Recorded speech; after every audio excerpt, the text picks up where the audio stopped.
नदीम मलिक साहब भी हमारे साथ मौजूद हैं। मलिक साहब, अभी इस तरह साहब एक जिक्र कर रहे थे, पीटी की जो लीडरशिप है या तो वो इस वक्त सजा भुगत रही है या तो वो लोग इस वक्त रूपोश हैं। इस शाह महमूद कुरैशी साहब जो हैं वो अभी बाहर हैं, और वो आप क्या समझ रहे हैं कि किस तरीके से अभी पीटीआई को लीड कर सकते हैं? उन पर अब क्या जिम्मेदारी है और क्या इतनी बड़ी जिम्मेदारी अभी वो यहाँ पर उठा पाएंगे? देखिए, ये तो पार्टी के अंदर इन्होंने क्या तरीका का तय किया हुआ है उसके ऊपर पार्टी के लोग ही बेहतर बता सकते हैं। लेकिन इमरान खान के बाद जो दूसरी सीनियर मोस्ट पोजीशन है वो पार्टी हायरार्की के अंदर शाह महमूद कुरैशी के पास ही है। ये जो मामला इस वक्त तोशा खाना वाला है, तोशा खाना के अंदर डिक्लेरेशन बड़ा क्लियरली आइडेंटिफाई पहले ये रोज से हो गया था, उसके बाद इनके मुखला हीले महानों से इस मामले को खींचते रहे।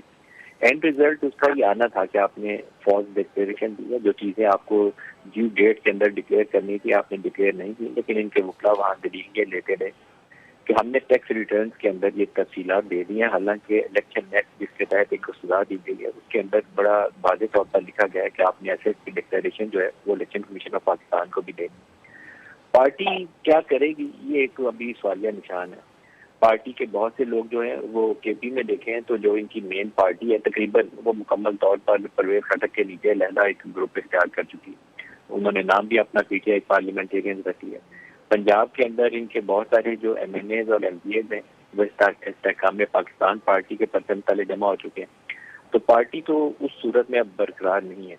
और जो वोट पॉपुलर वोट था वो इमरान खान के नीचे था। पॉपुलर वोट अगर जो है उसको मोबिलाइज करने वाला कोई नहीं होगा तो वो भी एक सवालिया निशान होगा। इमरान खान के मुतल्लिक मेरा तासुर यह है कि हो सकता है कि हाई कोर्ट इनकी इस केस के अंदर प्रोविजनल रिलीफ इनको प्रोवाइड करे, कोई बेल वगैरह ले ले।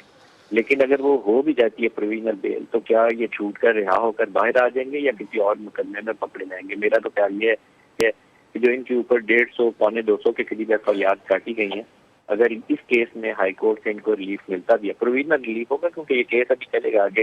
कन्विक्शन के बाद मामला थोड़ा टेढ़ा हो जाता है, ये मामला टेढ़ा हो चुका है तो किसी और केस में पकड़े जाएंगे। तो Imran Khan for the time being मुझे लगता नहीं है कि रिहा होकर वापस आ सके और इनकी पार्टी को चलाने के लिए शाह महमूद का लीड रोल लेंगे। इसके ऊपर थोड़ा सा एक चैलेंज आएगा क्योंकि पार्टी के अंदर सारे लोग उनके नीचे आगे बढ़ने की पोजीशन में नहीं होंगे। बहुत से और लोग उम्मीदवार होंगे कि ये परचम उनके हाथ में दे दिया जाए। ये थोड़ा सा भी एक मुतनाज़ा सी शक्ल होगी जो पार्टी में फर्दर डिवीजन और इसको सियासी तौर पर कमजोर करने का सबब बन सकती है। सही।